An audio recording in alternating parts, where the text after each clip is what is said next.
And so have you ever heard the phrase, every man for himself?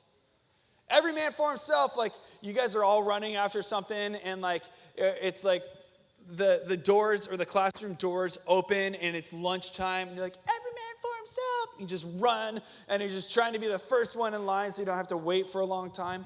And of course you have. Everyone has heard of that and I bet you know even what it means. And so when I hear this phrase, I can't help but picture a competitive game of musical chairs. Yes? I know. Stephen played that, and he was an every man for himself competitor. And he was going to just look out for numero uno himself so he could win the game, which he did. But the goal is to be the last one standing in musical chairs, or last one sitting. And that's how you win the prize. Stephen, do you remember what the prize was? Because we couldn't remember. We didn't have a prize. It was just like, oh, he wins. Well, that's boring. Oh, he got bragging rights, whatever. But if you've ever been in a super competitive game of musical chairs, you'll see people push each other out of the way. You'll see people throwing elbows. You'll see people push people down. So like, no, I'm on the chair first. And they push them over and then they play dirty. Sometimes they make fools of themselves because they're just trying so hard not to get out. All hopes with winning and winning bragging rights, maybe winning a little cupcake or something. But you see, there's a similar thing that happens on Black Friday as well. And so Black Friday, it's a day after Thanksgiving. Stores have these crazy sales. And so it's the start of the holiday shopping season. And things just get crazy. And every year on the news following Black Friday, there's always stories of broken bones or police needing to be called because a fist fight erupted in a Walmart aisle. And so you can just watch the news and just sit back and just eat some popcorn and just laugh and watch as people just fight over things on Black Friday.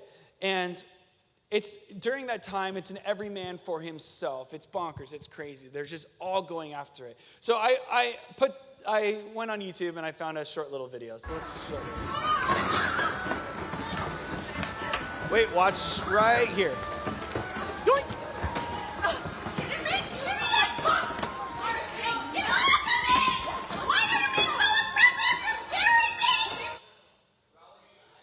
Here it comes, here it comes. Yoink! So, in this, I think we all know what it's like to be an every man for himself, every woman for herself type of situation. We're always just looking out for ourselves. And it may not have been over a game of musical chairs. It may not have been on over a TV or over a box or whatever that was on Black Friday. But a lot of times middle school and high school seems like we just need to fend for ourselves. We need to just look out for ourselves and then we'll make it best. We know it's best for ourselves. And so it's like an every man for himself situation. And to help you think about it, let me give you some scenarios here. So you and a friend, you might like the same girl. And so you go to crazy lengths to fight for her attention so that you can win her over. May the best man win.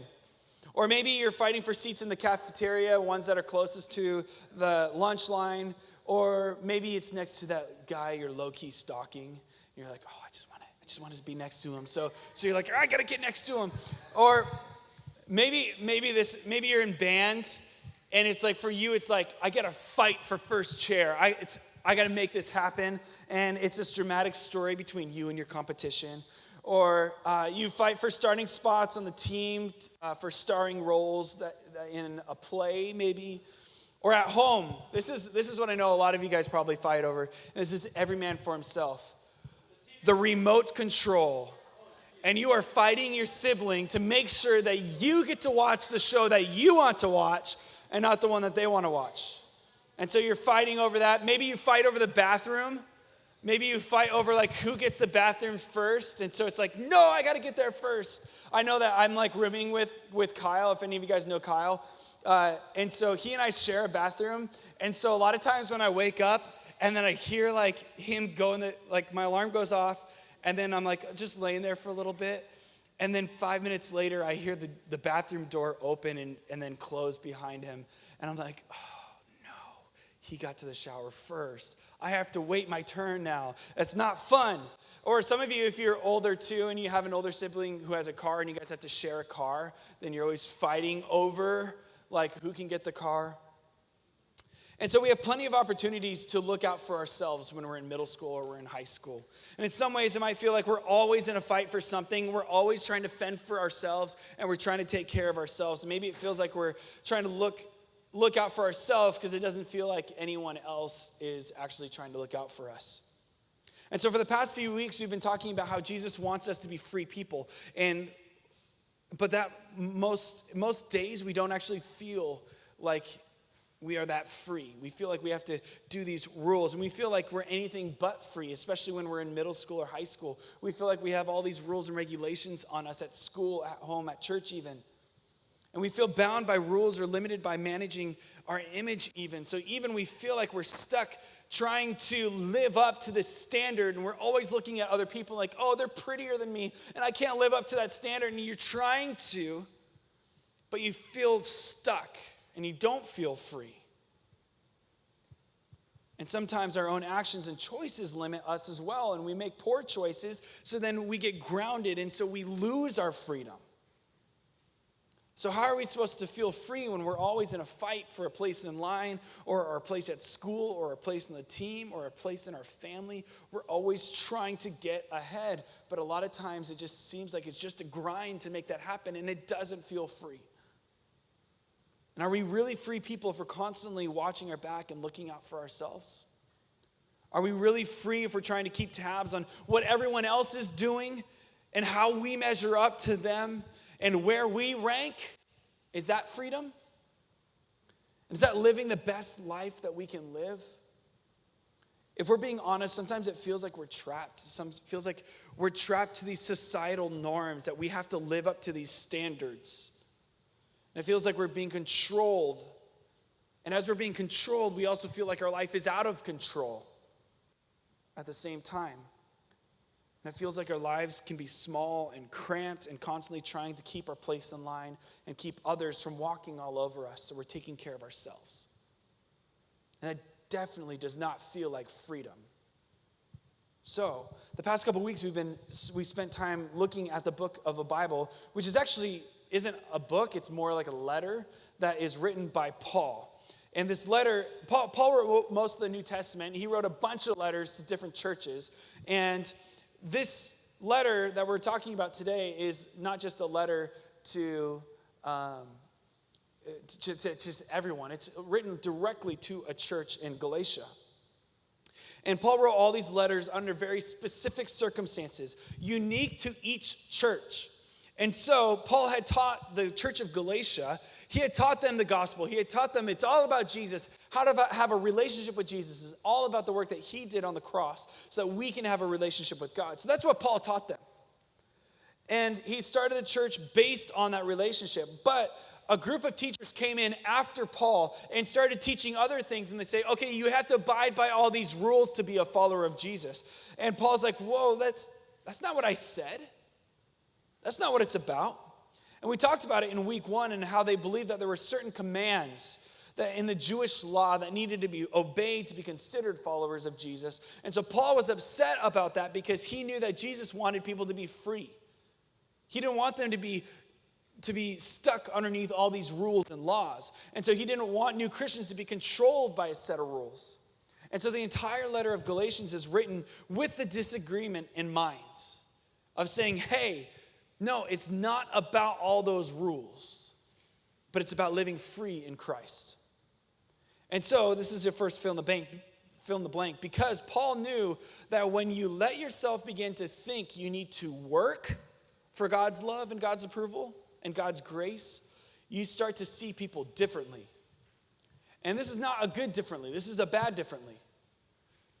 Because when you start to see that it's all about the work, or when you start to believe that it's all about, hey, following these rules of faith, then you start to see people in a negative light, and you start to see them as competition. And when that happens, you don't see the other people as those who receive the same grace that you received, but instead you see them as competitors working for the same thing that you're going after. So you're like, okay, no, I need to get to it first. And before too long, you do start living like an every man for himself, even within the church.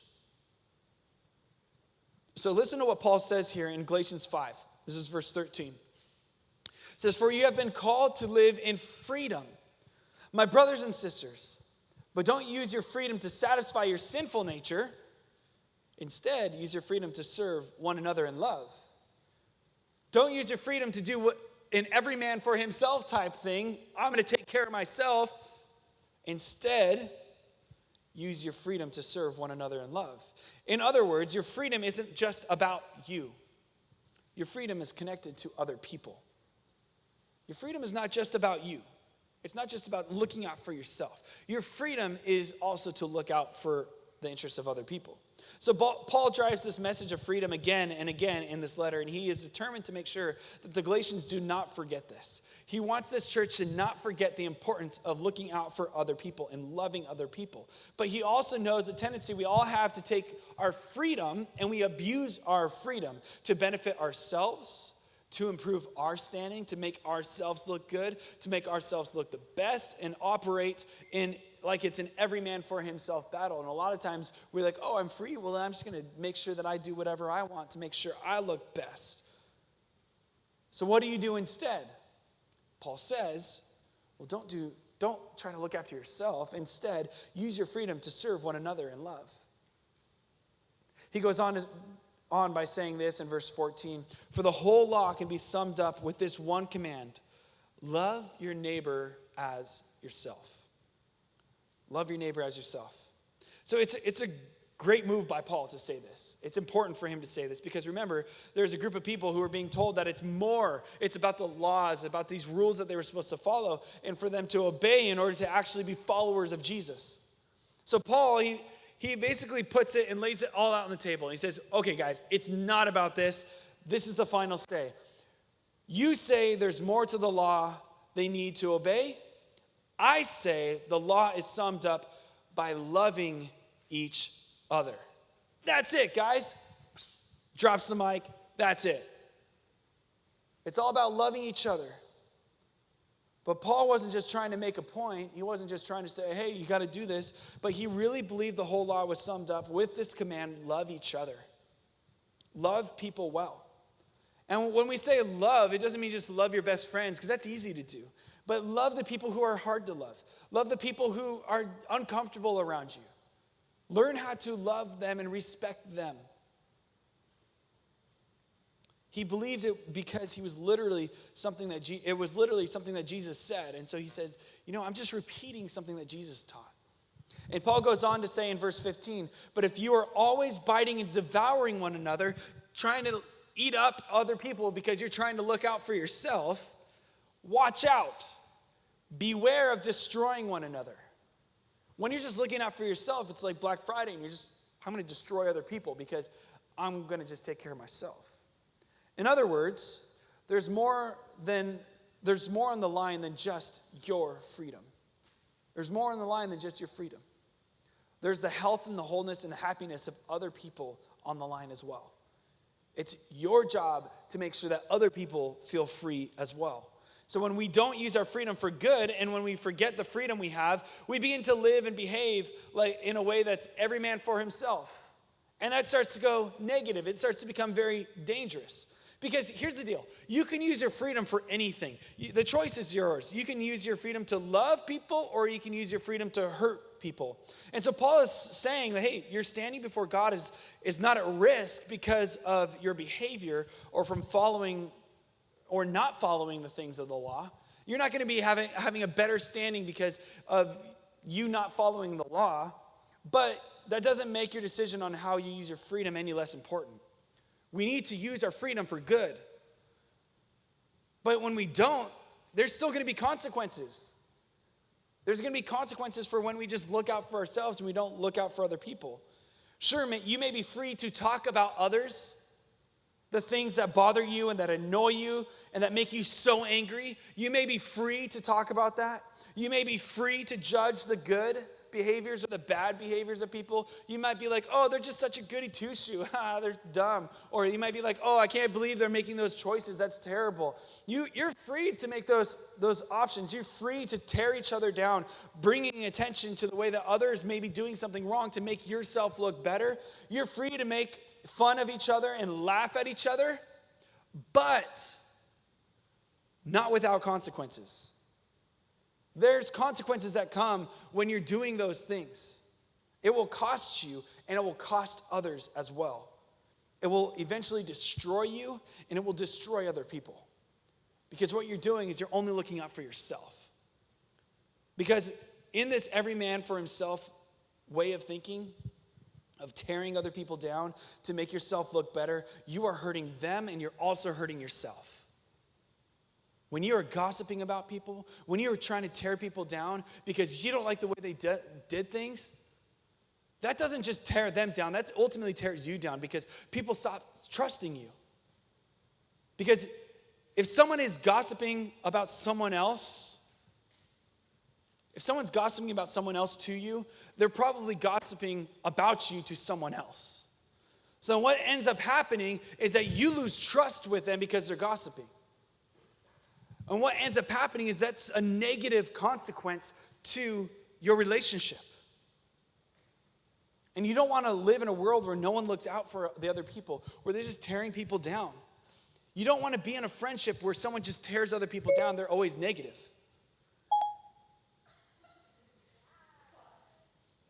Was that Siri on the computer? So you can use your freedom for something better than that, though. And not just tearing people down. Use your freedom for something better. You can live in freedom that Jesus gave you and use your freedom to serve one another, to love one another well, putting an end to the every man for himself situation type of life. You give of yourself to other people. So if my freedom is connected to putting others first instead of fending for myself, how can I fend for someone else? What does that look like? Maybe it feels impossible or illogical. How do I always look out for the best of other people? Maybe it goes against everything in our instincts, because in our instincts from when we were little, it's all about taking care of ourselves. When we're babies, we're always, give me, give me, give me. And we still have that attitude. And so if we aren't looking out for us, who is going to? It feels backwards. And that's why Paul says living in this kind of freedom comes from God. God is the one who gives us everything. Putting others first isn't easy, and it's not our natural response, but God can do it through us, and that God wants to do for us, and that's where we'll find our freedom. And where we'll find our freedom is we find freedom from drive to be perfect, to always have to follow the rules like we talked about in week 1, or we'll find freedom from trying to win others' approval and trying to always fight for approval with them, like we talked about in week 2. Freedom from the fear of consequences, where we're always afraid of what's going to happen or the consequences of the future. Because remember, we talked about what you plant is what you're going to get and what you're going to harvest. We talked about that last week. Or we also find freedom from fighting for our rights and putting ourselves first, like we're talking about right now. We'll find freedom from all that. Instead, we can use our freedom for others. Find our freedom for others. Try it. Try putting the needs of someone else above your own. Try putting someone else first. We have nothing to prove, so we don't have to look out for ourselves. We can just give and pour into other people's. When we can look out for others, that is real freedom. When we're looking out for others and loving others well, that is real freedom. So, what do? We let people cut in line at the lunch line. And be nice about it. We're not going to get really mad at people, rip them out of the line. We're not going to do that. We're going to let people get the most attention on the sports field. And we're just going to play our hardest, and we're just going to be humble about it. But if someone else is getting more attention, that's okay. We're going to let that happen. We're going to let people get credit on the school project. Maybe you put a lot more work and you don't think they put enough work in. You're still going to say, you know what, it's okay. I'm not going to get mad at them. I'm not going to tell the teacher on them. I'm just going to let them get the credit because they did at least some. Maybe let them have the better spot on the team or in the band. Let people have what they need because we already have what we need. Maybe it's giving away a lunch or giving away a sandwich or something because you're like, oh, I already have some and I already ate some food, so I'm going to give it to someone else. In other words, what we're ultimately saying today is that free people put others first. They put others first. Loving others is what matters, Paul says. And loving others will lead to freedom. We'll get freedom because of loving others. In college, and when I was in college, I would always play basketball. And this is one of the basketballs that we played with in college. It's kind of old now. But in college, we always used to play basketball, but we couldn't use the gym until after midnight because the gym was always being used up for sports practices, volleyball, and then intramurals after that. And so we would always end up going and playing basketball starting around midnight, sometimes 1 o'clock, and we wouldn't get done until about 3:30. And we had a consistent group of guys and a couple girls that would come out and play with us. And there was usually about 15 to 20 that would come out and play. And we'd have a blast. And it was always so fun. A lot of times I would go out and play, and I would play till 3:30 or 4 in the morning just at the gym because it was open. And then I would have class at 8 o'clock in the morning that day. And so it was just like, it was crazy at times, and I was exhausted. I would fall asleep in class, but I had fun playing sports. And one time, people started leaving because they had school. We decided, hey, we're going to play one more game. We would play games till like 11 or so, 1s and 2s. And what ended up happening is as we were kind of putting the teams together, there was 11 players. And how many players are on a basketball court? Someone just say it. 10. There's 10 on a basketball court. That means there's one extra person. And who was the odd man out? Me. I was the odd man out. So what ended up happening was as I'm sitting there just kind of bummed, like, man, we're playing one last game, but I can't play. I remember a friend looked up and said, actually, hey, bro, you come in. You can play. I got a class tomorrow early in the morning. I should probably head to bed anyways. And he walked off and let me play the last game. And so for me, I was like, man, that's awesome. That's a guy who puts others first.